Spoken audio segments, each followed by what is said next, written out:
Once we tap the floating action button, we want the value in the text widget to increment by 1. Hence, inside the anonymous function provided for the onPressed parameter, let's increase the value of the counter by 1. The initial value of this counter would be 0, which we declare outside the build method. Next, let's move the logic to increment the counter inside a new function called incrementCounter. In Dart, functions are first-class objects, which means that even functions are objects and have a type. This type is called function. This means that functions can be assigned to variables or passed around as arguments to other functions. Hence, this feature of the Dart language allows us to replace the entire function passed to the onPressed parameter with the increment counter function. Flutter also has great support for accessibility. We can make this button easy to use for a wider audience by adding a tooltip.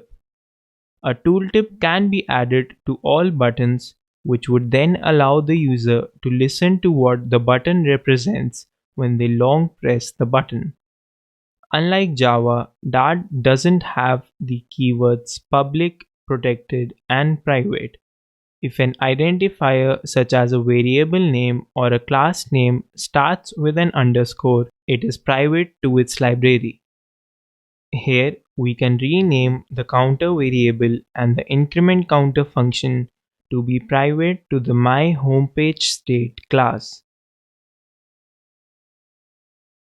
Since the myHomepageState class would also not be used by any other class, we can make that private too. Even though we are incrementing the value of our counter variable, we are not actually using it anywhere. Hence, let's replace the static 0 value in our text widget to be the value of the counter instead. Since the text widget needs a string and our counter variable is an integer, we can use the toString method from the int class to convert this int to a string. With Dart, we can put the value of an expression inside a string by using string interpolation using the evaluate operator, which is the $, and the curly braces.